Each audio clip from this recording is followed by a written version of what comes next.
ভারতের প্রধানমন্ত্রী নরেন্দ্র মোদী বাংলাদেশের বিজয়কে স্বীকার না করে 16ই ডিসেম্বরের বিজয়কে ভারতের বিজয় বলে উল্লেখ করেছে।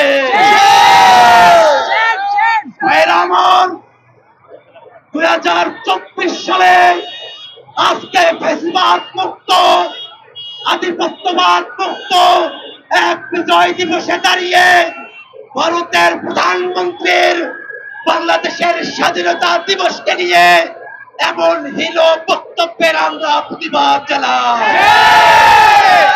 আমরা অন্তর্বর্তীকালীন সরকারকে আহ্বান করব অতি দ্রুত ভারতের প্রধানমন্ত্রীর এমন বক্তব্যের প্রতিবাদ করতে হবে। ভাইরা আমার, আপনারা জেনে থাকবেন আজকে সকালবেলা বরিশালে জাতীয় নাগরিক কমিটির সম্মানিত যুগ্ম সদস্য সচিব ডাক্তার মাহমুদা মিতুর নেতৃত্বে যে বিজয় র্যালি উদযাপন হচ্ছিল সেখানে দুর্বৃত্তরা হামলা করেছে। আমরা বাংলাদেশের বিজয় দিবসে জাতীয় নাগরিক কমিটির বিজয় মিছিলে আমাদের মধ্যে থেকে কেউ একজন আজানের জবাব দিবেন।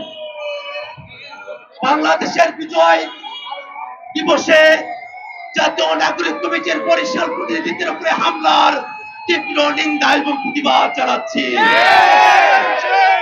আমরা একটি রাজনৈতিক দলের সংশ্লিষ্টতা পেয়েছি, তাদের কাছে আহ্বান থাকবে বাংলাদেশের লাখ লাখ মানুষ জীবন দিয়ে স্বাধীনতা এনেছে, 2000 শহীদ জীবন দিয়ে 24-এর বিপ্লবকে সার্থক করেছে, আওয়ামী লীগকে বিতাড়িত করেছে।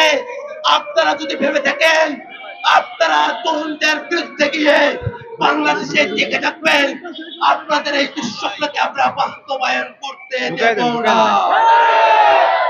সম্মানিত উপস্থিতি,